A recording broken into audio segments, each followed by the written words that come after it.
Alors, j'ai rendez-vous avec Mathéo. Oui, c'est moi. Elle est avec vous? Oui, je suis sa maman. Monsieur, je pense que vous êtes assez grand pour venir tout seul. Mais je reste sa mère et c'est en mon plein droit de savoir si mon fils est en bonne santé. Non, madame, il y a un secret professionnel, donc à moins que votre fils soit consentant de votre présence, vous décidez de rien du tout. Eh ben, ça devrait pas lui poser de problème, à moins qu'il ait quelque chose à me cacher. Oui, c'est bon, elle peut venir. C'est bien ce que je pensais. Allez, Pétunia, on y va. Mais oui, bien sûr, amenez la mamie pendant que vous y êtes. J'ai rendez-vous avec Mathéo, c'est une réunion de famille. Je suis désolé, elle peut pas rester seule à la maison. Ah bon, pourquoi? Parce qu'elle essaie de se jeter dans les escaliers dès qu'elle en a l'occasion. Arrête de tout dramatiser, tête de gland, j'essaie que 2 fois par semaine. Donc, je vais juste vous poser quelques questions. Faites comme si je suis pas là, hein. Faites comme si c'était pas moi. Donc, est-ce que vous buvez? Non. Même pas une goutte? Ah, c'est vrai, pardon. Est-ce que vous fumez? Non. Est-ce que vous avez des relations sexuelles?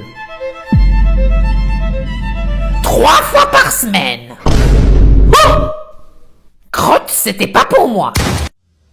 Une étude récente faite par une certaine Jade Orléfalous démontre que le rhume affecte en moyenne 3 fois plus les hommes que les femmes, en particulier chez les adolescents. Ah, bah tu vois, je t'ai toujours dit que les femmes sont plus fortes que les hommes. Mais y a rien qui prouve cette étude, maman. Tu prends tout au pied de la lettre. Exactement.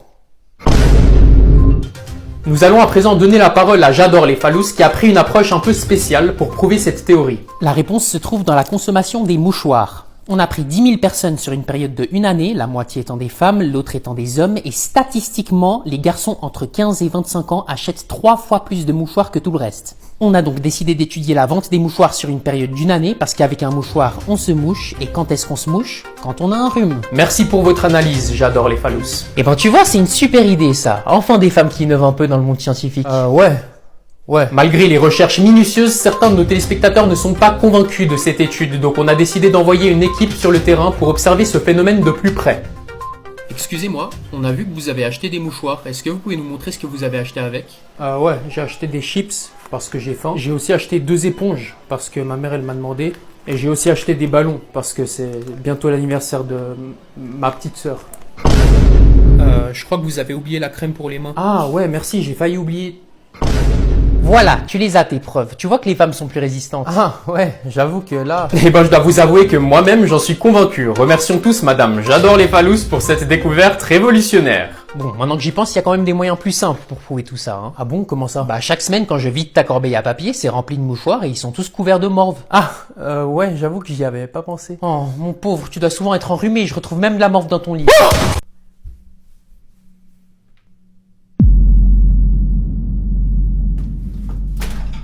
C'est propre.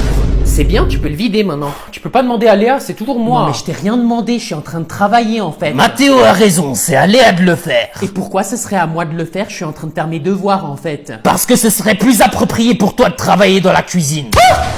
Non mais ça va pas la tête, on peut plus dire ce genre de choses. Gertrude n'a pas tort, tu peux pas forcer Léa à travailler. C'est peut-être encore un enfant, mais on n'est pas en Chine. Pétunia, T'es sexy quand tu parles comme ça. Toi-même. y a rien de drôle, c'est juste inapproprié. Si t'avais vidé le lave-vaisselle, y aurait rien eu de tout ça pour commencer. Non mais c'est du foutage de gueule, je fais tout dans cette baraque et y en a pas un pour m'aider. Je fais à manger, je fais la lessive et je passe mon temps à tout nettoyer. Musique à mes oreilles. Tais-toi Horace, j'en peux plus de cette famille de fous. C'est toi la folle à crier comme si t'avais un chromosome en plus. Folle? Est-ce que je dois vous rappeler que quelqu'un a fait caca par terre la semaine dernière et c'est moi la folle? D'ailleurs si je chope la personne qui a fait ça... Psst, Mathéo. Calme-toi Gertrude, calme-toi. Oui, mamie. Je te passe 20 balles si tu dis que t'as chié par terre. J'ai chié par terre. Morveux. Oh, ah, miskin. Joyeux anniversaire.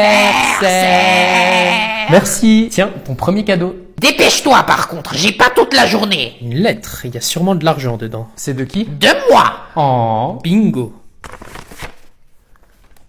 Il reste plus qu'à faire genre que j'ai pas vu l'argent. Oh, un mot, c'est super gentil, je vais le lire à haute voix. Cher Mathéo, fais pas genre que t'as pas vu l'argent tomber par terre, espèce de faux cul. On sait tous que tu t'en fous de la lettre, alors arrête de nous prendre pour des crétins et ramasse ton argent. Mais c'est quoi ça? Tu vois, t'es tellement radin que t'as même pas fini de lire la lettre, donc pour te punir, j'ai mis des faux billets. Arrête de pleurer comme un bébé et grandis un peu, tête de gland, tu crois vraiment que... Ça suffit. T'es fière de toi, Pétunia? Heureusement que j'ai mis un deuxième mot dans l'enveloppe. Lettre de secours au cas où Gertrude arrache la première lettre? Cette fois, je tombe pas dans le piège. À moi la thune. C'est bien, t'apprends de tes erreurs, mais tu restes quand même un radin qui s'en fout des mots de sa grand-mère, petit branleur, bon à rien, imbécile. Mathéo! Fini! Monte dans ta chambre! Jusqu'au souper, allez!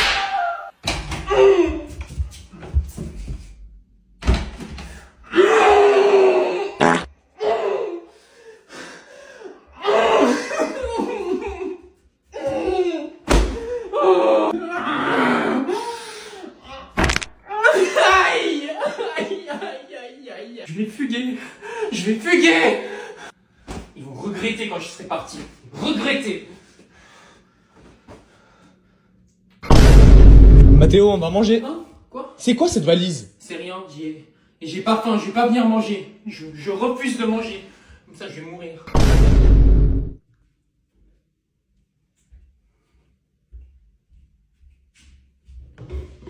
Je croyais que t'avais pas faim. Bah, si, maintenant j'ai un peu faim. Mais demain, je vais arrêter de manger et je vais mourir.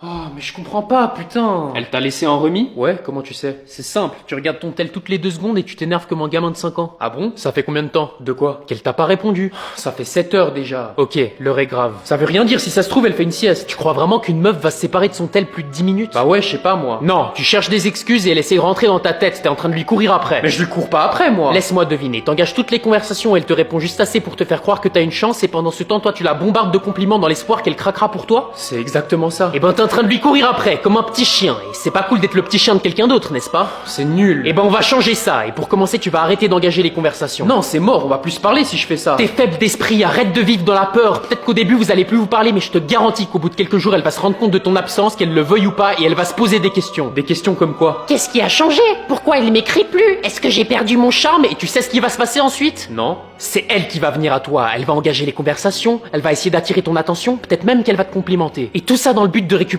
toute l'attention que tu lui donnais, parce qu'au final elle te veut pas toi, elle veut ton attention. Mais t'es un génie en fait. Tu joueras aux échecs pendant qu'elle joue aux dames, et au final ce sera elle le petit chien qui te court après. Ouais, la roue va tourner. Alors? Elle m'a bloqué, j'aurais jamais dû t'écouter. Mais pourquoi? Tu lui as dit quoi? Bah je lui ai dit que c'était une chienne. Quoi? Mais c'était une métaphore. Eh ben je vais te les foutre dans le cul tes métaphores. Oh mon dieu, quelqu'un a volé mes clés. Quand? Juste avant. T'as vu qui te les a volées? Non, elles étaient dans ma poche et boum, elles ont disparu. Ok, alors essaye de te rappeler où tu les as vues la dernière fois. Je les avais encore sur moi quand je suis passé à côté de l'arbre. C'était lui! Qui? Tu viens de le dire! Elle a juste dit qu'elle est passée à côté d'un arbre. Oui, c'est l'arabe qui a volé tes clés! Elle a dit arbre. Arabe! On s'en fiche de ce qu'elle a entendu, Pétunia, c'est inacceptable de dire ça. De dire quoi? Que les arabes sont des voleurs. Et hop, c'est dans la poche! Oh, quoi?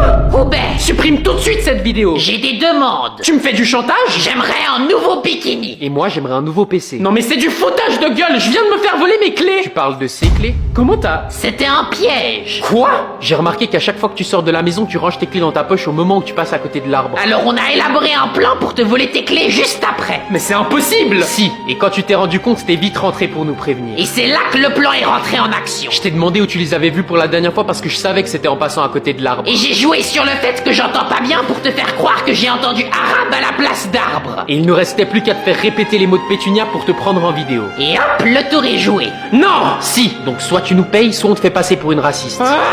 Bon, j'ai pas toute la journée, hein, c'est censé être un travail de groupe et tu fous rien. Tu veux que je fasse quoi alors? Si je travaille, tu t'énerves parce que je fais tout faux, et si je travaille pas, tu t'énerves parce que j'en fous pas une. Peut-être que si t'écoutais en classe, on n'aurait pas ce problème. T'as quoi au bras? C'est rien, c'est du stylo. En plus, j'ai pas envie de rester ici trop longtemps. Si ta grand-mère elle se réveille, elle va encore m'insulter. Mais t'inquiète, elle va pas se réveiller. Tant mieux parce qu'on doit se concentrer là. Si on a une mauvaise note, ça va affecter ma future carrière. T'abuses tellement, c'est pas la fin du monde si on a une mauvaise note. Peut-être pas pour toi, de toute façon, tu vas devenir éboueur, mais moi je veux devenir chirurgien. Chirurgien?